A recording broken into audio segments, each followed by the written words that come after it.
Hello student, this is BK Mathur, mathematics teacher. Guys, इसके अंदर extra numericals हैं general solution के, जो हमने वीडियो नंबर 6 में देखे थे। और ग्राफ भी हैं टिग्नोमेट्री फंक्शंस के, उनके डोमेन और रेंज निकालना मैंने बताया है। ग्राफ एक्चुअली ग्रीनफील्ड स्कूल के अंदर आते हैं और कुछ स्कूलों में आ जाते हैं, तो अगर आपके स्कूल में आते हैं तो आप देख लेना, अदरवाइज़ वो सेक्शन आप स्किप भी कर सकते हो। ओके, लेकिन इंटरेस्टिंग है, एक बार देख के देखो। चलिए गाइस, स्टार्ट करते हैं। हाँ जी गाइस, वीडियो का स्टार्ट हो चुका है। Next video this is. तो देखो, बहुत इंपॉर्टेंट क्वेश्चन इसके अंदर है, एग्जाम्पलर के क्वेश्चन है ये, ठीक है। जनरल सॉल्यूशन ही कंटिन्यू हो रहा है, लेकिन न्यूमेरिकल्स हैं, कॉन्सेप्ट सारे हो चुके हैं, बट नए न्यूमेरिकल है, एकदम brand new. √3 cos x plus sine x is equal to √2।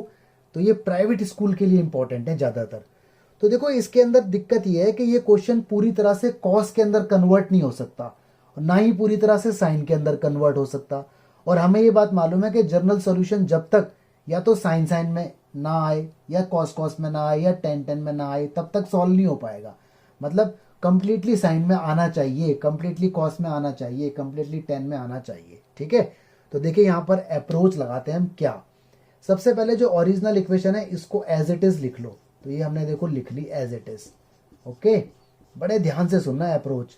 इसके बाद कॉस के साथ वाला ये नंबर है, साइन के साथ कुछ नहीं है तो 1 माना जाएगा, या कुछ नहीं है तो देखो 1 तो लिखा ही होता है, ये 1 है ना। इस पूरी इक्वेशन को डिवाइड कर दो इसके मैग्नीट्यूड से। अब देखो, मैग्नीट्यूड ऐसे निकालते हैं, सुनना ध्यान से। मैग्नीट्यूड फिजिक्स वाले बच्चों को समझ में आ गया होगा, साइंस वालों को, बट कॉमर्स वाले परेशान ना हो, मैं हूं। तो डिवाइड बाय मैग्नीट्यूड, देखो ऐसे निकालते हैं, अंडर रूट पहला जो भी है, यहाँ पे कॉस है तो कॉस के साथ वाला, साइन है तो साइन के साथ वाला। Question cos sine, sine cos कुछ भी हो सकता है। तो कॉस के साथ है, ठीक है, तो √3 उसका स्क्वायर ले लो। ऐसी साइन के साथ क्या है, 1, उसका स्क्वायर ले लो। सॉल्व करोगे तो कितना आ गया 4, इसका कितना आ गया 2। तो पूरी एंटायर इक्वेशन को 2 से डिवाइड कर दो। ये पहला स्टेप है। एक्चुअली इसके 2 मेथड हैं, मैं बता रहा हूँ इजी वाला मेथड। तो पूरी इक्वेशन को इस 2 से करो डिवाइड, मैग्नीट्यूड से करते हैं डिवाइड। तो ये आपका बनेगा √3/2 cos x, ऑल राइट। ये बनेगा 1/2 sin x, ऑल राइट। और ये बनेगा जी √2/2, ठीक है, कोई प्रॉब्लम नहीं। बड़े आराम से देखो, यहाँ कॉस है और यहाँ साइन है। यहाँ पे कॉस है तो आप भी कॉस ही बनाओ। सोचो, कॉस का कोई फॉर्मूला है, कॉस की कोई वैल्यू है, √3/2 होती हो। टिग्नोमेट्री टेबल उल्टा रिवर्स याद करो। कॉस की वैल्यू √3/2, यस याद आ गया। कॉस 30 डिग्री पे, 30 बोला तो पाई/6 पे, तो कॉस 30 की वैल्यू √3/2 होती है। ये क्या है, साइन एक्स। साइन के साथ कौन है, हाफ। तो सोचो यहाँ पे कौन है, साइन, तो साइन बनाओ। साइन की वैल्यू हाफ कब होती है, साइन 30 पर, साइन पाई/6, ये साइन एक्स है। और √2/2 का रैशनलाइजेशन के बाद ना अपॉन में √2 आ जाएगा, ठीक है। अगर इसका रैशनलाइज आप करोगे तो अपॉन में √2। ये जानबूझ के ना इसको सिंप्लीफाई फॉर्म में लिखना है, मतलब रिजल्ट ऐसा आना चाहिए जिसकी वैल्यू पता हो। √2/2 की तो हमें नहीं पता, तो हमने कर दिया इसका रैशनलाइज, √2 से मल्टीप्लाई, √2 से डिवाइड, सॉल्व करके ये आया। ये ऐसी वैल्यू आई है जिसका हमें टिग्नोमेट्रिक रिजल्ट पता होता है, 1/√2 टेबल के अंदर अवेलेबल होता है, इसलिए हमने ऐसा किया है, ठीक है। हालांकि बहुत से बच्चे सोच रहे होंगे, सर अपॉन में तो √2 हम हटाते थे, यहाँ तो हमने अपॉन में लगा दिया। अरे वो इसलिए लगाया क्योंकि टिग्नोमेट्री टेबल में 1/√2 अवेलेबल होता है, ये ऐसा कुछ दिखता नहीं है, ठीक है। तो याद रखना, ये हमने इसको सिंप्लीफाई करके ऐसे निकाल दिया। नोटिस करने वाली बात यह है कि ये दोनों एंगल हमेशा सेम आएंगे। अगर ये जो यहां आएगा वो ही यहां आएगा, ये याद रखना। अगर आपका गड़बड़ उल्टा आ रहा है तो आपने कुछ गलती की है। अब पहुंचो ए बी फॉर्मूला, याद करो, cos A cos B plus sign A sine B. तो ये क्या है, cos A cos B plus sign A sine B, है ना। ए मानो एक्स को, बी मानो पाई/6 को। वैसे तो किसी को भी मान सकते हैं, लेकिन आप इंटेंशनली एक्स को मानो, वेरिएबल को ए मानो। तो इसको लिखा जा सकता है कॉस एक्स माइनस पाई/6 इज इक्वल टू कितना है, 1/√2। इतना बोलो, समझ आया कि नहीं आया। अरे कॉस ए माइनस बी का formula, cos A cos B, ये रहा, यहाँ माइनस है तो प्लस हो जाएगा, साइन ए साइन बी, और ये 1/√2। अब यहाँ पे कॉस है तो कोई दिक्कत नहीं, तो उधर भी आप कॉस बना लो। सोचो कॉस की वैल्यू 1/√2, कॉस पाई/4 पे। इसके बाद तो क्वेश्चन हमारा हुआ पड़ा है, ठीक है। यहाँ बताता हूँ, जगह नहीं बची अभी। हाँ जी गाइज, ये एक्स है आपका और ये आपका वाई है। जनरल सॉल्यूशन आपको याद है, ऐसा मैंने मान लिया है कि आपको याद है, हैं? मुझे पता है आपको याद नहीं है, तो प्लीज़ आप इसे याद कर लें। तो 2n pi plus minus Y की जगह ये आ गया। अब देखो, इसके दो सॉल्यूशन बन जाएंगे यहाँ पर। एक बनेगा x minus pi by 6 is equal to 2n pi plus वाला पोर्शन, और एक बनेगा x minus pi by 6 is equal to 2n pi minus वाला पोर्शन। ठीक है, सॉल्व कर दो इसे। ये आ गया जी 2n pi plus pi by 4, उधर जाके पाई बाई 6 हो गया, इधर एलसीएम वगैरह ले लो, 2n पाई प्लस ये हो गया 6 पाई 4 पाई 10 पाई और अपॉन में 24। मैंने एलसीएम ले लिया डायरेक्ट, ठीक है, क्रॉस मल्टीप्लाई किया मैंने एक्चुअल में, तो वैसे कट होगा तो 5 पाई बाई 12। लो जी, एक आंसर तो आपका ये आ गया। ऐसे यहाँ पर भी आ जाएगा, इसे आप खुद कर लेना। तो बोलो बात पकड़ में आई कि नहीं आई? तो इस तरह से ये क्वेश्चन आपके सॉल्व होके हो जाएंगे। ठीक है, इसका आंसर मैं लिख देता हूँ। इसका आंसर आएगा 2n पाई और माइनस का पाई बाय 12, ये आंसर है। ठीक है, तो पूरा मेथड आपको आया? कैसे आया? जो भी इक्वेशन हमें दी हुई है कॉस साइन या साइन कॉस में, पहले मैग्नीट्यूड से करना है डिवाइड। ठीक है, इसके बाद कॉस है तो कॉस के बगल में कॉस बनाना है, साइन है तो साइन के बगल में साइन बनाना है। दूसरी बात, दोनों एंगल सेम आएंगे। ठीक है, अगर हमारा क्वेश्चन साइन कॉस में नहीं है, किसी और में है, तो उसे साइन कॉस में कन्वर्ट करो। ठीक है, अगला क्वेश्चन देखो, वो ये क्वेश्चन देखना जरूरी है जो मैं अब बता रहा हूँ प्लीज। बच्चा पार्टी क्वेश्चन आपके सामने है, लेकिन दिक्कत क्या है इसमें, सेक और टेन आ गया। तो अभी मैग्नीट्यूड से डिवाइड मत करो, मैग्नीट्यूड से डिवाइड मत करो, पहले साइन कॉस में कन्वर्ट करो उसे। हमेशा साइन कॉस में क्वेश्चन होना चाहिए। तो सेक को बोलो 1 अपॉन कॉस और टेन को बोलो साइन अपॉन कॉस। ठीक है, इज इक्वल टू कितना है 1। एलसीएम लो इधर, ये √2 रहेगा, ये साइन रहेगा, एलसीएम आएगा कॉस जो क्रॉस होके उधर पहुंच गया। ठीक है, साइन को उधर फेंक दो, तो ये हो गया √2 is equal to cos x minus का साइन एक्स। ठीक है, थोड़ा तमीज से लिख दो क्वेश्चन को, तमीज मतलब मैनर्स। ये देखो मैनर्स से क्वेश्चन हमने लिख दिया। अब क्वेश्चन बनके तैयार है, अब करो इसे डिवाइड। तो डिवाइडिंग बाय मैग्नीट्यूड, मैग्नीट्यूड क्या है, कॉस के साथ क्या है यहाँ पर 1, कुछ नहीं है तो 1 लेते हैं, प्लस साइन के साथ क्या है -1, -1 का स्क्वायर कितना आएगा √2। तो √2 से डिवाइड होगा तो 1 अपॉन √2 कॉस एक्स बनेगा, यहाँ 1 अपॉन √2 साइन एक्स बनेगा, और यहाँ जी 1 बन जाएगा। तो कॉस के साथ 1 अपॉन √2 कब होता है, सोचो, कॉस की वैल्यू कॉस पाई बाय 4 पर। हमेशा ऐसी वैल्यू बनेगी जो एंगल पता हो। साइन की वैल्यू साइन पाई बाय 4 पर, एंगल दोनों सेम आने चाहिए। ठीक है, ये 1 है, ये बन गया formula cos A cos B sign A sine B. यहाँ कर देता हूँ cos A plus B, minus है तो प्लस बन जाता है, इज इक्वल टू 1 है। तो cos x plus pi by 4, और 1 कब होता है कॉस, सोचो, कॉस 0 डिग्री पर। ठीक है, कॉस की वैल्यू 1 कब होती है, जब एंगल 0 डिग्री होता है। अब ये x है और ये कौन है, ये y है। तो लगा दो जनरल सोल्यूशन, यहाँ आएगा पाई बाय 4, यहाँ आएगा 2n पाई, और प्लस माइनस y की जगह क्या आएगा 0। मतलब ये तो लिखने का मतलब है नहीं, क्योंकि ये तो सब कुछ 0 हो गया। तो x की वैल्यू कितनी आई 2n पाई, और पाई बाय 4 उधर गया तो माइनस का पाई by 4। This is your answer. देखो जी, ये रहा। ठीक है, तो आई होप ये वाले क्वेश्चन आपको पकड़ में आ गए होंगे। ये एक्स्ट्रास हैं, एक्स्ट्रास एग्जाम्पलर और आरडी के क्वेश्चन है, एग्जाम में 6-6 नंबर में आते हैं ये। ठीक है, खासकर प्राइवेट स्कूल्स में। बच्चों, ये 2 न्यूमेरिकल आपके लिए, कॉट और कोसेक, और ये क्या है साइन और कॉस। ये तो ओके रिपोर्ट है। इसमें पहले cos upon sine, 1 upon sine, LCM लेने के बाद सॉल्व करना। ये 2 इसके आंसर्स हैं। ठीक है, चलिए आगे देखते हैं कुछ अच्छे अच्छे क्वेश्चन और। बच्चों देखो, ये क्वेश्चन थोड़ा सा डिफिकल्ट है, तो बड़े ध्यान से देखना। ठीक है, क्वेश्चन तो ठीक है, कॉस है साइन है, नो प्रॉब्लम। ये इसके कोएफिशिएंट है, तो मैग्नीट्यूड निकालो, अंडर रूट इसका स्क्वायर और इसका स्क्वायर, सॉल्व करोगे तो ये आएगा। ठीक है, यहाँ तक कोई दिक्कत नहीं। फिर इससे डिवाइड हो जाएगा, इसके अपॉन में भी आ गया, इसके अपॉन में भी आ गया, उसके अपॉन में चला गया, यहाँ तक भी कोई दिक्कत नहीं। अब देखो बड़ी सावधानी वाली बात, √3 के अपॉन में इन दोनों को दे दो तो ये दोनों हो गए, 1 के अपॉन में इन दोनों को ये हो गए। कॉस एक्स ऐसे लिखा हुआ है, ऐसे ही √3 के अपॉन में इन दोनों को दिया तो अलग अलग, 1 के अपॉन में अलग, सेपरेट हो गया। साइन एक्स ऐसे लिखा हुआ है, और 2 से 2 कट के ये नंबर आ गया। ठीक है जी, अब √3/2, √2 को देखो ऐसे लिखो, √3/2 अलग और इनटू में 1/√2 अलग। इन दोनों की अगर मल्टीप्लाई होगी तो आएगा यही। ऐसे भी इसी तरह से इसको लिखो, 1/√2 अलग और 1/2 अलग। ठीक है, मल्टीप्लाई होगा तो आएगा यही। इसका एक पर्पज है, क्यों लिख रहे हैं, तो अभी होल्ड करो। कॉस एक्स ऐसे ही लिखा हुआ है, ऐसे ही इसको भी अलग अलग करके लिख दो, √3/2 इंटू 1/√2, बात वही है। इसको भी अलग अलग, 1/√2 और 1/2, और sine x as it is वो एज इट इज। अब देखो यहाँ कौन है कॉस, तो कॉस है तो बगल में कॉस बनना चाहिए। तो सोचो टिग्नोमेट्री टेबल से ये दोनों कॉस कॉस कैसे बन सकते हैं। तो ये cos 30 की वैल्यू होती है, तो इसको हटा के cos 30 लिख दो। ये cos 45, इसको हटा के cos 45 minus as it is, ठीक है, cos cos, अब लगाओ साइन साइन, ये देखो जो एंगल यहाँ पर है वही यहाँ होंगे लेकिन साइन में, तो सोचो ये वाली वैल्यू साइन 45 की, ये वाली वैल्यू साइन 30 की, तो पहले एक पोर्शन देख लो। देखो ये बन गया आपका formula cos a cos b minus sine a sine b cos a plus b, ठीक है। तो देखो ये रहा, ये a है, ये b है, ये a है, ये b है, तो cos a प्लस b यानी 30 और 40 कितना हो गया cos 45। तो ये cos 45 जो जहां मैं रेड मार्क कर रहा हूं, ये पूरा इससे बन के आया है, इससे। वो क्या है cos x, देखो ये रहा वो cos x, ठीक है, प्लस ये रहा प्लस, ऐसे यहां पर। अब यहां ये बना cos, अब इसे बनाओ साइन। तो देखो पहले उल्टा स्टार्ट यहां से करेंगे स्टार्ट, हमें चाहिए साइन कॉस कॉस साइन, क्योंकि साइन का फॉर्मूला तो जब बनता है ना, जब एक साइन हो एक कॉस हो और एक कॉस हो एक साइन हो, है ना, ए बी फॉर्मूला याद करो। तो इस पोर्शन को बाद में देखेंगे, पहले देखते हैं इस वाले पोर्शन को। साइन 1/2 कब होता है 30 पर, ये कॉस 45, तो साइन कॉस बन गया।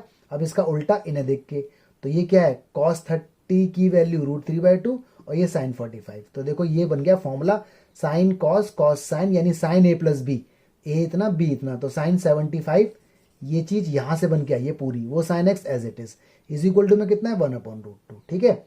अब ये पूरा फॉर्मूला बन चुका है cos A cos B plus sign A sine B cos A minus B का, ए ये रहा बी ये रहा, इज इक्वल टू में 1/√2 इम्प्लाइज ये वाला portion as it is 1/√2 cos की वैल्यू कॉस 45 पर। इसके आगे आपको ये आता है, ये आपका x है, ये आपका y है, सॉल्व करो you will get this result, ठीक है। एक बात और, जो यहाँ पे ये 75 डिग्री है ना, इसे आप 5π/12 भी कह सकते हो।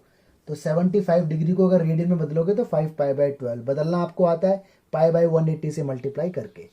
तो ये क्वेश्चन है। एक्चुअली इसे सॉल्व करने के दो मेथड है, एक तो ये मेथड है और एक मेथड और है साइन में, लेकिन वो थोड़ा सा फंस जाता है। अब आपको जो अच्छा लगता है उससे आप देख लेना, बस यहाँ थोड़ी सोचने वाली बात है। तो एक बार इसे अभी की अभी आप सॉल्व कर लो वीडियो को पॉज करके, तो समझ में आएगा, वरना फिर निकल जाएगा दिमाग से ये। हाँ जी गाइस, एक और क्वेश्चन आ गया, इसने कहा है सॉल्व करो। याद रखना बहुत से बच्चे ना कंफ्यूज हो जाते हैं, वो सोचते हैं प्रूफ करो, प्रूफ करने वाला नहीं है ये, सॉल्व करो। जब सॉल्व करने वाला होता है दोनों साइडें साथ लेके चलते हैं, मतलब वो क्वेश्चन जनरल सोल्यूशन का होता है। तो ये क्वेश्चन सॉल्व तो जब हो पाए, ये क्वेश्चन इंपॉर्टेंट है गाइस, ध्यान रखना। देखो सॉल्व करने वाला क्वेश्चन जब भी तो सॉल्व होगा जब 10 = 10 हो, है ना। तो ये क्वेश्चन किसका है, जनरल सॉल्यूशन का। लेकिन एक 10 = एक 10 होना चाहिए ना, इसमें तो बहुत सारे 10 है, तो कुछ भी करके इन सबको एक 10 के अंदर कन्वर्ट करो। तो जरा सोचो, देखो मैं क्या करता हूँ, ये 10x है और ये 10 2x है, इस वाले को मैं उधर भेज देता हूँ, तो माइनस का हो गया 10 3x। उधर क्या है, उधर मेरा 10x है और 10 2x है और 10 3x है, यहाँ तक कोई दिक्कत नहीं। देखो इसमें कुछ कॉमन है, तो कॉमन ले लो, ये 10x है 10 2x है, मैंने 10 3x लिया कॉमन, ठीक है। तो यहाँ बचा माइनस का 1, बल्कि माइनस का ले लेता हूँ कॉमन, तो माइनस का लूंगा कॉमन, तो यहाँ बचेगा प्लस का 1 और ये प्लस का माइनस हो जाएगा। पता है ना, माइनस कॉमन लेते हैं तो सारे साइन बदल जाते हैं। अंदर बचा 10x और 10 2x। अभी थोड़ी देर में आपको मेरी चाल समझ में आ जाएगी मैं ऐसा क्यों कर रहा हूँ। ये पूरा ब्रैकेट और ये मल्टीप्लाई के अंदर है, तो ये पूरा ब्रैकेट मैं इधर लेके आ रहा हूँ इसके अपॉन में, तो ये कुछ ऐसा हो जाएगा 10x और 10 2x और अपॉन में आ गया वो पूरा पोर्शन, तो 1 - 10x और 10 2x, ठीक है जी। उधर क्या बचा, उधर बचा हुआ है माइनस का 10 3x, नो प्रॉब्लम। देखो ये बन गया फॉर्मूला, ए बी फॉर्मूला याद करो, 10a + 10b upon 1 - 10a 10b, तो ये बन गया 10a + b का फॉर्मूला। ये रहा जी, ये a है और ये b है। देखो अगर मैं इसे रिवर्स में खोलूंगा, 10a + b, तो यही तो बन के आएगा 10a + 10b upon 1 - 10a 10b is equal to में क्या है 10 3x। 10 ये देखो x और 2x बताओ कितना होता है 3x, और ये कितना है माइनस का 10 3x। अरे ये तो दोनों सेम सेम हो गए, तो यहाँ पर मैं आगे सॉल्व कर रहा हूँ। ये 10 3 इधर ले आओ तो माइनस, इधर आएगा तो प्लस, तो ये जाएगा 2 times 10 3x is equal to कितना बचेगा जी 0। 2 गया 0 में, तो 10 3x इज इक्वल टू कितना बचा 0। आपको मालूम है 10 0 वाला पोर्शन, ये जो एंगल है ये इज इक्वल टू बन जाता है n π, जब 10 0 होता है तो x की वैल्यू कितनी आ गई n π/3। तो ये क्वेश्चन प्राइवेट स्कूल्स के अंदर कई बार आता है, बाल भारती के अंदर भी आया हुआ है, DAV के अंदर भी आया हुआ है, विवेकानंद के अंदर भी आया हुआ है, हंसराज के अंदर भी आया हुआ है, ठीक है, देख लेना इसको। बच्चों देखो 3 सवाल आपके सामने छोड़ के जा रहा हूं मैं, ये दोनों को यहीं रखना, इसको उठा के ना उधर ले जाना, तो हो जाएगा ये 1 minus tan x two x. फिर उस पूरे पोर्शन को अपॉन में ले आना, इसके उधर बचेगा 1। तो फिर फॉर्मूला बनेगा जैसे अभी किया था ना, tan A plus tan B upon 1 minus tan A tan B. तो आपको हिंट दे दिया मैंने, कर लेना, आंसर ये आएगा। ऐसे ही देखो, ये इस वाले पोर्शन को उठा के उधर ले जाना, फिर कॉमन ले लेना √3, तो बचेगा 1 minus tan x two x, इसको अपॉन में लाके फिर फॉर्मूला बनेगा, you will get this result.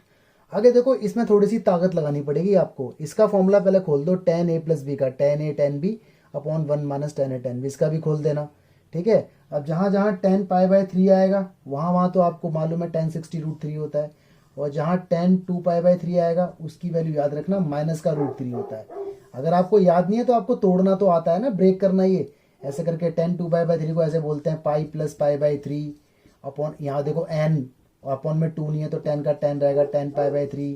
Quadrant कौन सा है, थर्ड, और थर्ड में क्योंकि देखो पाई प्लस हो रहा है, प्लस होगा माइनस आएगा यहाँ पर, सॉरी, क्योंकि 3 पाई में से पाई गया 2 पाई बाय 3 तो माइनस हो रहा है, तो सेकंड क्वाड्रेंट, पाई में से कुछ माइनस होगा तो सेकंड क्वाड्रेंट, सेकंड में 10 नेगेटिव, तो इसकी वैल्यू माइनस का √3 ऐसे करके आ जाएगी अगर याद नहीं है तो। ठीक है, तो इनके फॉर्मूले खुलने के बाद एलसीएम वगैरह लेना, फिर एलसीएम के बाद और एलसीएम लेना।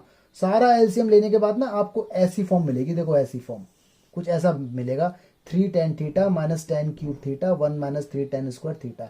थीटा की जगह यहाँ पर एक्स होगा, तो ये पूरा का पूरा कन्वर्ट हो जाएगा tan 3 थीटा में। याद है ट्रिपल एंगल फॉर्मूला, तो देखो मैंने कहा था ना एक्स्ट्रा में यूज होता है, तो देखो यूज हो गया, तो ये फॉर्मूला बन जाएगा ऐसे, उसके बाद फिर सॉल्व हो जाएगा and you will get this result. ये क्वेश्चन प्राइवेट स्कूल्स के अंदर आता है। ठीक है, तो प्लीज इनको ट्राई करो, ना हो तो मुझसे पूछना। हाँ जी, देखिए ये हंसराज और ग्रीनवे में आया हुआ क्वेश्चन है 4 नंबर का। तो जरा देखो, मैंने थोड़ा शॉर्टकट भी मारा है बट आपको तो करना ही पड़ेगा। This is equal to this, और इसने कहा सॉल्व करो। तो देखो 10 और 10, ये एक्स है ये वाई है, बट बीच में ये बैरियर है, ये हट नहीं सकता 10 से 10, यानी जनरल सोल्यूशन लग नहीं सकता जब तक ये 3 नहीं हटेगा। तो इसको ले आया मैं अपॉन में, 3 रहने दिया वहीं, अपॉन में कुछ नहीं है तो 1 माना। कॉम्पोनेंट और डिविडेंडो लगाओ, तो जो ऊपर है वो नीचे भी, जो नीचे है वो ऊपर भी, प्लस माइनस, यहाँ भी 3 ऊपर नीचे दोनों जगह, 1 ऊपर नीचे प्लस माइनस। फिर देखो मैंने इसे लिखा होगा साइन अपॉन कॉस, इसे भी साइन अपॉन कॉस, इसे भी साइन अपॉन कॉस, इसे भी साइन अपॉन कॉस। फिर एलसीएम वगैरह लिया होगा तो कुछ ऐसी फॉर्म बनेगी, sine something cos something plus cos something sine something, ऐसा कुछ बनेगा। तो साइन कॉस, कॉस साइन का फॉर्मूला बन जाएगा साइन ए प्लस बी, बीच में प्लस है, और नीचे बन जाएगा साइन ए माइनस बी। तो सारा काटा पीटी के बाद कुछ ऐसा बचेगा। उधर देखो 3 और 1 4, 3 में से बन गया 2, काट पीट के ये बचेगा। Sine 2x as it is, sine pi by 4 कितना होता है 1/2, क्रॉस मल्टीप्लाई होगा तो यहाँ के 1 बन जाएगा, साइन की वैल्यू 1, साइन 90 पे। अब लगा दो जनरल सॉल्यूशन, है ना, 2x n पाई, क्योंकि यहाँ 2x है तो यहाँ भी 2x, n पाई आना ही आना है, प्लस -1 की पावर n और एंगल पाई बाय 2, 2 भेज दो सबके अपॉन में, इसमें भी और इसमें भी, तो यू गॉट रिजल्ट। ठीक है, यहाँ थोड़ा सा काम है, यहाँ 3-4 स्टेप मैं खा गया हूँ, आपको करने पड़ेंगे क्योंकि आपको वरना समझ ही नहीं आएगा, ये आएगा तो आएगा कैसे। तो ध्यान रखना, साइन अपॉन कॉस खोल के फॉर्मूले बनेंगे। ठीक है गाइस, ये क्वेश्चन आया था हंसराज में लास्ट ईयर, ध्यान रखना, हाफ ईयरली में। जी गाइस, हम आ गए अब टिग्नोमेट्री फंक्शंस के ग्राफ में। टिग्नोमेट्री फंक्शन के ग्राफ तो कुछ स्कूलों में आते हैं, ग्रीनफील्ड के अंदर पक्का आता है 100% ग्राफ का क्वेश्चन है। ठीक है, और वैसे भी आपको आना चाहिए, नॉलेजेबल थिंग है। तो आराम से देखते हैं, पहले देखते हैं ग्राफ साइन एक्स का। देखो नोटिस किया होगा आपने टिग्नोमेट्री की टेबल के अंदर 0 डिग्री, 30 डिग्री, 45 डिग्री, 60 डिग्री और 90 डिग्री की बात करते हैं। अभी 0 पर साइन 0 होता है, 30 पे 1/2, इस पे 1/√2 और इस पर √3/2 और इस पे 1 होता है। तो देखो ग्रेजुअली वैल्यू ना इंक्रीज होती जा रही है, देखो कहीं पर भी डिक्रीज नहीं हुई। तो इसका मतलब साइन की वैल्यू 0 से लेके 90 डिग्री तक बढ़ रही है, बढ़ रही है, बढ़ रही है, बढ़ रही है, लगातार इंक्रीज हो रही है। 0 से हाफ मतलब 0.5, और 1/√2 1/2 से बड़ा होता है, क्योंकि अपॉन में जितना नंबर छोटा होगा एक्चुअल में उतना बड़ा हो जाएगा। √3/2 इससे भी बड़ा होगा, और 1 तो है ही बड़ा, इन सब से ही बड़ा है। तो आपने यहाँ पर देखा। ओके, तो इसका ग्राफ का अगर मैं पैटर्न बनाऊं तो देखो ऐसे करके बनेगा, साइन 0 0, तो 0 से स्टार्ट कर देते हैं, ये 0 वैल्यू है, तो देखो ऐसे करके बनेगा, वैल्यू बढ़ती जाएगी बढ़ती जाएगी बढ़ती जाएगी, देखो यहाँ तक आ गया, ये पीक आ गया इसका, है ना, ये आ गया पीक, क्योंकि 1 तक जाएगी, ये वैल्यू एक्चुअल में हो गई 1। इसके बाद देखो वैल्यू फिर गिरेगी, डाउन होगी, है ना, फिर इस तरह से जाएगी नीचे तक, ये -1 हो गया, -1। फिर देखो वैल्यू फिर दोबारा बढ़ेगी बढ़ेगी, तो ये एक साइकिल पूरा हो गया। इसे बोलते हैं पीरियड। यहां से लेके यहां तक एक पीरियड है इसका, ये पीरियड है इसका, राइट। तो देखो डोमेन क्या है इसका, डोमेन, साइन का डोमेन क्या है, कोई भी रियल नंबर, मतलब फंक्शन के अंदर कुछ भी डालो, नो प्रॉब्लम। लेकिन रेंज क्या है, रेंज क्या है इसकी, आंसर या तो 1 आएगा ऊपर हाईएस्ट, या आंसर नीचे -1 आएगा नीचे लोएस्ट। इसका मतलब -1 और 1 के बीच में आंसर आएगा, इसके अलावा और कुछ नहीं आ सकता। या तो 1 आएगा हाईएस्ट, या लोएस्ट -1 आएगा, या इसके बीच का आएगा। और इसका पीरियड क्या है, इसका पीरियड है 2 पाई। क्यों, पीरियड का मतलब है कि 2 पाई है। देखो ये वैल्यू हो गई π/2, ठीक है, 90 डिग्री यहां से लेकर यहां तक। फिर 90 ऐड करो, ये हो गई पाई, यहां से लेकर यहां तक। फिर 90 ऐड करो, ये हो गई 3π/2, ठीक है। फिर 90 ऐड करो, ये हो गई 2 पाई। तो आपने देखा 0 से लेकर 2 पाई तक का इसका पीरियड है। क्यों, क्योंकि इसके बाद अगर ग्राफ बनेगा तो वो अपने आप को रिपीट करने लगेगा। देखो दोबारा बनाऊंगा तो रिपीट करने लगेगा ये। तो एक पीरियड का मतलब है कि जब ग्राफ अपने पीरियड के बाद अपने आप को रिपीट करना स्टार्ट कर दे तो वो उसका पीरियड होता है। तो 0 से लेकर 2 पाई के बाद अपने आप को रिपीट करना स्टार्ट कर देगा। देखो यहां से दोबारा इसका वही बिहेवियर आ गया जो यहां पर था, ठीक है। ऐसे ही देखो ये नीचे की तरफ भी बनता है, ऐसे करके यूं बनता रहेगा, ऐसे बनता रहेगा, ऐसे बनता रहेगा। तो ये इसका ग्राफ है। ये वैल्यू कितनी है, -π/2, ये कितनी है -π, ये कितनी है -3π/2, और ये कितनी है -2 पाई।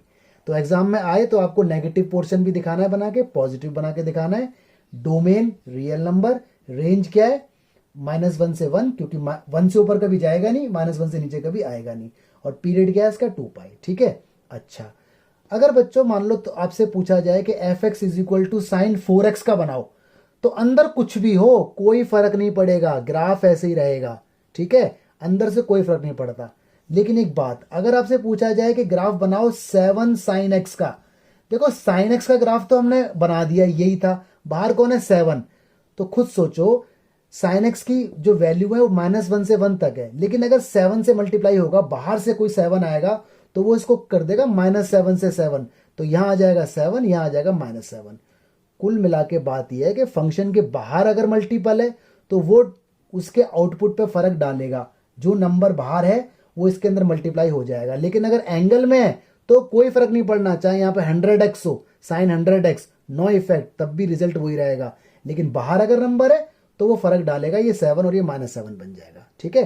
तो ये ग्राफ वो पूरा आपको बनाना है, ये इन्फॉर्मेशन लिखनी है, तब आपको पूरे मार्क्स मिलेंगे, ठीक है। और कुछ टीचर तो बोलते हैं टेबल बना के दिखाओ, तो ये टेबल बना के भी दिखानी है आपको।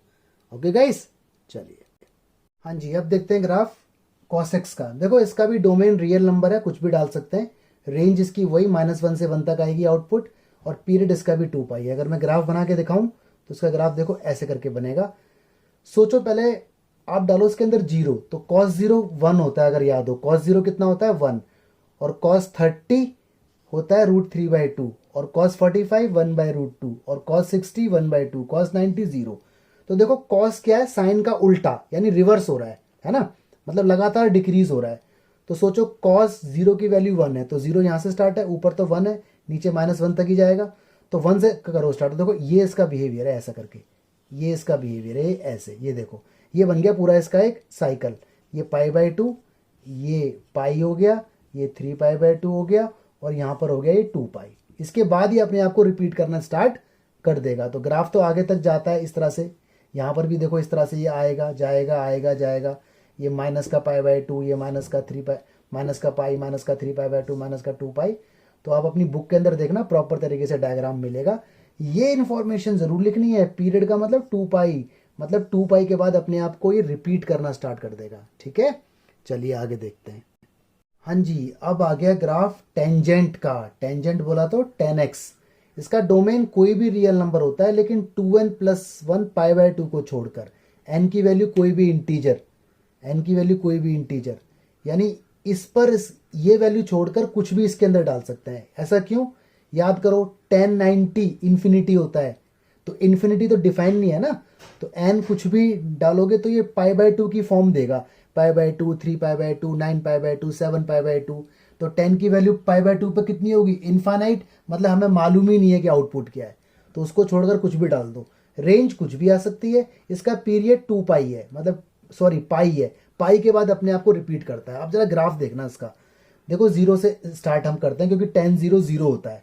पहले जीरो डाल के देख लो, टेन जीरो कितना, जीरो।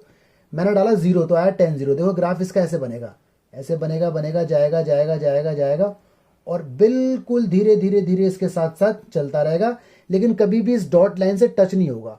ये जो डॉट लाइन है इसे बोलते हैं एसमटोट। क्या बोलते हैं? एसमटोट। एसमटोट बोलते हैं इसे। एसमटोट एक लाइन होती है जो किसी कर्व के साथ साथ साथ साथ चलती है, लेकिन कभी उसे कट नहीं करती। ठीक है। अब नोटिस करने वाली बात याद करो, 10 90 इन्फिनिटी, मतलब 10 में अगर मैं 90 डालूंगा तो इनफाइनाइट आएगा। तो देखो आंसर आता ही जा रहा है, आता ही जा रहा है, आता ही जा रहा है, मुझे मालूम ही नहीं है क्या है। ठीक है। तो देखो यहां से इस तरह से आएगा, इस तरह से यूं करके चलता रहेगा। तो ये आपका 10 का ग्राफ है। फिर आएगा इस साइड, तो इस साइड देखो ऐसे करके चलेगा, ये चलता जाएगा चलता जाएगा चलता जाएगा, लेकिन इससे कभी टच नहीं करेगा। ऐसे यहाँ देखो आता जाएगा आता जाएगा आता जाएगा, ऐसे कभी टच नहीं करेगा। ऐसे ही और। तो आपने नोटिस किया होगा कि जीरो से लेके पाई इसका पीरियड है। देखो यहाँ के बाद इसने अपने आप को रिपीट करना स्टार्ट कर दिया है ना। सेम यहाँ पर भी होगा, ऐसे करके जाता जाएगा जाता जाएगा जाता जाएगा, यहाँ पर ऐसे आता जाएगा आता जाएगा आता जाएगा। तो ये आपका 10x का ग्राफ है। ये जो डॉटेड लाइन है ये एसमटोट है। एसमटोट एक लाइन होती है जो किसी कर्व के पैरेलल ही चलती है एक पॉइंट के बाद। मतलब सिचुएशन ऐसी है कि कभी इसको टच नहीं करेगी। इसका मतलब 10 की वैल्यू पाई बाय 2 पर क्या होती है हम कभी बता नहीं पाएंगे, हमें बस ये पता है कि इनफाइनाइट होती है। ठीक है जी। तो ये इसका ग्राफ है, ध्यान रखना। ग्राफ कैसे बनेगा, डोमेन में क्या है, 2n प्लस पाई बाय 2 को छोड़कर कुछ भी डाल सकते हैं। चलिए ठीक है, सब देखते हैं ग्राफ हम किसका, कॉट एक्स का। याद करो कॉट जीरो की वैल्यू क्या होती है, कॉट जीरो इनफाइनाइट होता है ना, और कॉट 90 की वैल्यू डिफाइन होती है। Cot 90 is equal to what, zero, मतलब जीरो डिफाइन है। तो इसका मतलब 90 पर वैल्यू डिफाइन है, 3 पाई बाय 2 पर डिफाइन है, और जो अपॉन वाले 2 है इन पर वैल्यू डिफाइन है, इन पर नहीं है डिफाइन। तो एसमटोट इसका बनेगा यहाँ पर। ठीक है, ये इसके एसमटोट पहले बना दो। एसमटोट है ये इसके। ठीक है, एसमटोट वो होती है जो लाइन किसी कर्व के पैरेलल हो जाती है बट इंटरसेक्ट नहीं करती। तो ये बन गए इसके एसमटोट। ओके, डोमेन देखो इसका क्या है, रियल नंबर, लेकिन एन पाई को छोड़कर। क्यों, याद करो कॉट की वैल्यू एन पाई पर, मतलब पाई 2 पाई 0 पर इनफाइनाइट होती है, नॉट डिफाइन हो जाती है, तो इसलिए इसको हम नहीं लेते। ग्राफ देखना इसका कैसे बनेगा। हर बच्चे को मालूम है कि कॉट जीरो इनफाइनाइट, मतलब जीरो पे कॉट इनफाइनाइट होता है, और 10 का उल्टा होता है। तो यानी अगर 10 ऐसे करके गया था तो कॉट ऐसे करके आएगा। देखो ऐसे करके इसका ग्राफ आता है, ऐसे आएगा आएगा आएगा आएगा आएगा और ऐसे करके जाएगा, और देखो इस टाइप से मूव हो जाएगा। ठीक है, यहाँ पर भी देखो ऐसे आएगा आएगा आएगा, इस टाइप से जाएगा, और इस टाइप से देखो मूव हो जाएगा। इस टाइप से इसका ग्राफ बनता है। राइट, इधर भी देखो ये आया आया आया, इस टाइप से मूव हुआ और इस टाइप से ग्राफ बनेगा। ये इसका एसमटोट है इसका। ये देखो आया आया आया इस टाइप से, और इस टाइप से ग्राफ बनेगा। तो ये ग्राफ है। राइट, ध्यान रखना, डोमेन कोई भी रियल नंबर, रेंज, और ये इसका मतलब ये लाइन ऊपर तक जा रही है। मतलब अगर मैं कॉट के अंदर जीरो डाल दूं तो मेरा आएगा कॉट जीरो, और कॉट जीरो होता है इनफाइनाइट, यानी मुझे मालूम ही नहीं है कि मेरी रेड लाइन कहां तक जाएगी, तो इनफाइनाइट तक है। जो भी वर्टिकल लाइन होती है ना, ये आउटपुट है, मतलब मुझे नहीं पता कहां तक जा रहा है। तो ये इसका ग्राफ है, याद रखना। इसका पीरियड भी पाई होता है, क्योंकि जीरो से पाई के बाद देखो अपने आप को ये रिपीट कर रहा है, दोबारा रिपीट करने लग जाएगा। तो याद रखना इसका ग्राफ। हाँ जी गाइस, अब बनाते हैं हम कोसेक एक्स का ग्राफ। अब पहले बड़े आराम से सुनना। अब मैं तुम्हें ये बताता हूं कि एसिम्पटोट ड्रॉ कैसे होते हैं। पहले ये बात सोचो, सबसे पहले सोचो कोसेक जीरो, कोसेक इनफाइनाइट कहाँ कहाँ होता है ना। साइन जीरो की वैल्यू कितनी होती है, जीरो, तो कोसेक जीरो की वैल्यू कितनी होगी, इनफाइनाइट, तो एक तो होगा जीरो पर। ठीक है, और साइन जीरो होता है एन पाई पर। याद करो एन पाई, तो इसका मतलब एन पाई पर कोसेक इनफाइनाइट हो जाएगा। याद है ना आपको, अगर साइन जीरो है तो इसका मतलब एंगल एन पाई होगा। तो एन पाई का मतलब क्या है, पाई 2 पाई 3 पाई 4 पाई, तो वहां कोसेक इनफाइनाइट हो जाएगा, क्योंकि साइन अगर जीरो है तो कोसेक उसका उल्टा इनफाइनाइट हो जाएगा। तो उसका मतलब एन पाई पर एसिम्पटोट ड्रॉ होंगे, मतलब पाई पर 2 पाई पर। तो देखो यहाँ हुआ एक, यहाँ इसका एसिम्पटोट होगा ड्रॉ, ये हो गया ड्रॉ। ठीक है, एक 2 पाई पर ड्रॉ हो गया, ये देखो एसिम्पटोट ड्रॉ हो गया, एक माइनस। तो जहां जहां इनफाइनाइट होता है वहां वहां एसिम्पटोट ड्रॉ हो जाते हैं। चलो जी, यहां तक बात आ गई। अब आगे सोचो। अब ये बताओ, इसके अंदर डालो अब जीरो, कोसेक 0 इनफाइनाइट, तो यानी यहाँ तो होगा इनफाइनाइट, ठीक है। सोचो कोसेक की वैल्यू 1 कब होती है? कोसेक की वैल्यू 1 होती है 90 डिग्री पर, यानी अगर मैं इसमें 90 डिग्री डालूंगा तो मेरा 1 आंसर आ जाएगा। कोसेक 90 1, इसका मतलब ये 1 और ये कितना है, सपोज करो -1, ये 1 है, इसका मतलब यहाँ पर आएगा ये वैल्यू। इसका मतलब ये साबित हो गया कि कोसेक की वैल्यू कभी भी -1 से नीचे तो आएगी ही नहीं। क्यों भाई? आपने डाला इसके अंदर 90 तो आपका आया 1, ठीक है। आपने डाला इसके अंदर 0 तो आपका आया इनफाइनाइट। तो देखो 0 अगर आप डालोगे तो इनफाइनाइट, तो ऐसे करके आएगी वैल्यू, देखो ऐसे करके, ये ऐसे करके आएगी, है ना, क्योंकि कोसेक 0 इनफाइनाइट। फिर डाला आपने 30 तो कोसेक 30 की वैल्यू सोचो 2 होती है, 2 तो मतलब हल्की सी आ जाएगी नीचे, 2 देखो यहाँ कहीं होगी। कोसेक 30 यहाँ कहीं होगा, क्योंकि अगर ये 90 है, ऐसा ना 0 डिग्री 1 डिग्री 2 डिग्री, तो 0 से π/2 के बीच में सारे एंगल आ गए यहाँ, तो ये कितना है 1, तो कोसेक 30 कितना होगा 2, यहाँ कहीं होगा। फिर डाला आपने 45 तो आया √2, यहाँ कहीं होगा। फिर आपने डाला 60 तो आया कितना 2/√3, कुछ यहाँ कहीं होगा। तो कुल मिला के ये है कि 1 से कभी नीचे तो जाएगा ही नहीं। तो देखो इस तरह से ये वैल्यू आएगी। अब डालते हो आप 90 से ऊपर वाली वैल्यू, तो ये अपने आप को फिर दोबारा डिक्रीज करना स्टार्ट कर देगा। तो देखो ऐसे करके इसका ग्राफ बनेगा, ठीक है। इस पोर्शन में अगर आप डालते हो कोसेक की वैल्यू सपोज करो 3π/2, ठीक है, तो नेगेटिव हो जाएगा, क्योंकि 3π/2 आ गया थर्ड क्वाड्रेंट में नेगेटिव, तो इसकी वैल्यू -1 होगी, यानी ये मिनिमम है। तो ग्राफ देखो कुछ स्टेप से बनेगा, ऐसे करके, ये ऐसे करके। बात आती है कि सर ये क्यों आ रहा है? अरे कोसेक की वैल्यू पाई पे इनफाइनाइट होगी ना, तो नेगेटिव में तो नेगेटिव इनफाइनाइट होगी, तो इसका मतलब ये वैल्यू कुछ इस टाइप से बनेगी। तो आपने देखा कि ये जो पोर्शन है, ये वाला पोर्शन अगर देखा जाए, ये वाला पोर्शन, यानी यहां पर कभी भी कोसेक की वैल्यू आएगी ही नहीं, न तो 1 आएगी, न -1 आएगी, न इसके बीच का रिजल्ट आएगा। मतलब ये वैल्यू हमेशा एक्सक्लूड होंगी, ठीक है। 1 तो आ सकती है, -1 भी आ सकती है, मतलब 1 से छोटी नहीं आएगी, मतलब 0.9 नहीं आएगा, -0.9 नहीं आएगा, ठीक है। तो इसलिए देखो इसका आउटपुट क्या है, कोई भी रियल नंबर लेकिन -1 और 1 के बीच का छोड़ के, -1 और 1 यहाँ पे एक्सक्लूड है, मतलब -1 ले सकती है, 1 ले सकती है, लेकिन ये नहीं लेगा, तो ये आउटपुट नहीं आएगा। तो ये कोसेक का डोमेन है, रियल नंबर लेकिन nπ को छोड़ के, रेंज और -1 और 1 को छोड़ के, ठीक है। याद रखना कि कोसेक थीटा की वैल्यू कभी भी 1 से नीचे और -1 से ऊपर नहीं होती, ये वैल्यू कभी आंसर आ ही नहीं सकता इसका, ठीक है। तो इसका ग्राफ इस टाइप से बन जाएगा। इसका इंटरवल 2π है, क्योंकि देखो यहाँ के बाद दोबारा ग्राफ ऐसे बनेगा, है ना, यहाँ पर ये ऐसे करके बनेगा, यहाँ पर ऐसे करके बनेगा, तो अपने आप को रिपीट करना स्टार्ट करता है। तो प्रॉपर तरीके से ग्राफ अपनी बुक में देखो, मैं तो आपको लॉजिक बता रहा हूँ, लेकिन ये चीज समझ जाना कि इसका आंसर कभी 1 और -1 के बीच का नहीं आएगा, ठीक है। चलिए लास्ट आता है हमारा सेक। जरा सोचो सेक की वैल्यू इनफाइनाइट कब होती है? तो cos 90 0 होता है, तो इसका मतलब sec 90 इनफाइनाइट, 90 मतलब π/2, मतलब यहां बनेंगे इनके एसिम्पटोट π/2 वाली चीजों पे, देखो ना 2n+1 π/2 को छोड़कर, मतलब यहां पर इनफाइनाइट होती है। तो जहां पर इनफाइनाइट होती है वहां बनाओ हमेशा एसिम्पटोट। तो यहां बन गई जी इसके एसिम्पटोट, देखो इस टाइप से इसके एसिम्पटोट बन जाएंगे, ठीक है। चलो जी बन गया। अब आप सोचो कि cos sec 0 की वैल्यू, sec 0 सोचो, sec 0 1 होता है, तो ये 1 यहाँ तक है और ये -1 तक है, तो 0 डिग्री कहाँ है? यहाँ पर। तो sec 0 कितना होता है? 1, ये रहा, यानी यहाँ से ग्राफ बनेगा, और -π/2 पे इनफाइनाइट, π/2 पे भी इनफाइनाइट, तो ग्राफ कुछ ऐसे करके बनेगा, ये ऐसे करके, ये देखो, है ना। तो इसका फिर ऐसे करके बनेगा, ये -1 तक जाएगा, इस टाइप से एसिम्पटोट गया और ये ऐसे आया। फिर आगे भी इस टाइप से कुछ हो जाएगा, यहाँ पर इस टाइप से कुछ हो जाएगा, ये ऐसे करके। तो आपने यहाँ पे देखा ये 1 है ना, ये 1 है, और ये कितना -1, इसका मतलब इसके बीच का तो आउटपुट कभी आएगा ही नहीं, ये तो आंसर कभी आ ही नहीं सकता। इसका मतलब रेंज इसकी कोई भी रियल नंबर लेकिन -1 और 1 के बीच का छोड़कर, -1 और 1 तो आएगा, उसके बीच का नहीं आएगा। इसलिए देखो ऐसे इंटरवल लगा रखे हैं, ओपन इंटरवल, ठीक है। पीरियड इसका भी 2π होता है, क्योंकि 2π के बाद अपने आप को ही रिपीट करता है। तो गाइस इतना कुछ आराम से देखो, ये ग्राफ ग्रीनफील्ड स्कूल में आते हैं, अगर आपको सीखने तो सारे लोग सीख लो, अदरवाइज ग्रीनफील्ड वालों को तो करना ही करना है ये, ठीक है। चलिए हाँ जी, आपसे कहा है ग्राफ बनाओ 3 sin 2x का, ठीक है।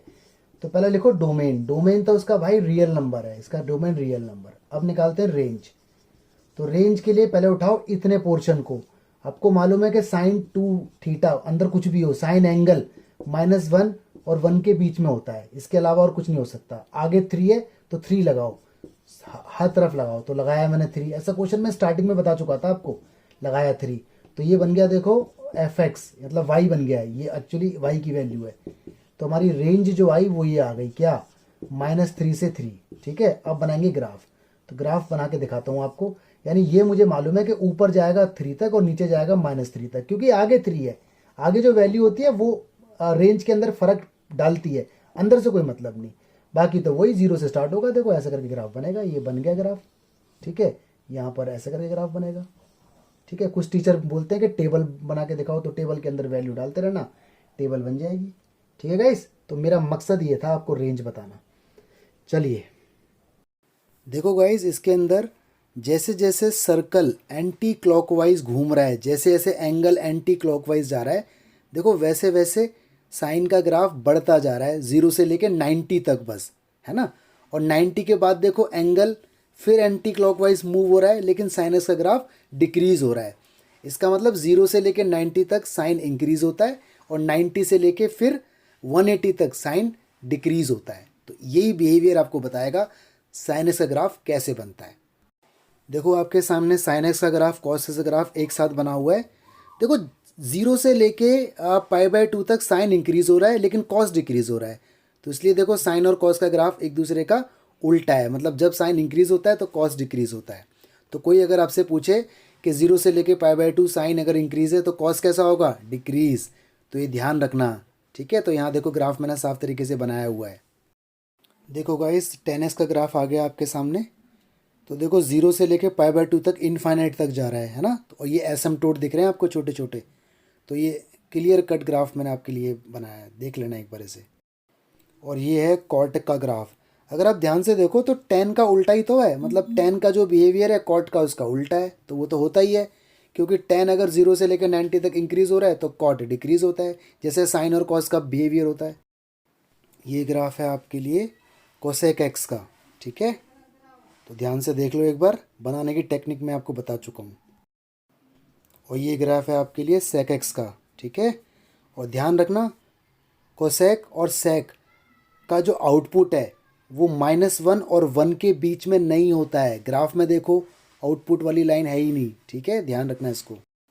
ध्यान से देखो गाइस, साइन जहाँ इंक्रीज है कॉस वहाँ डिक्रीज है, और वाइस वर्सा। तो बच्चों अच्छे से इन क्वेश्चंस की प्रैक्टिस करो, अभी इनको लिखो, जो क्वेश्चन मैंने आपके लिए छोड़े हैं उन्हें सॉल्व करो, आंसर निकालो। ठीक है, चलिए thank you so much, God bless you.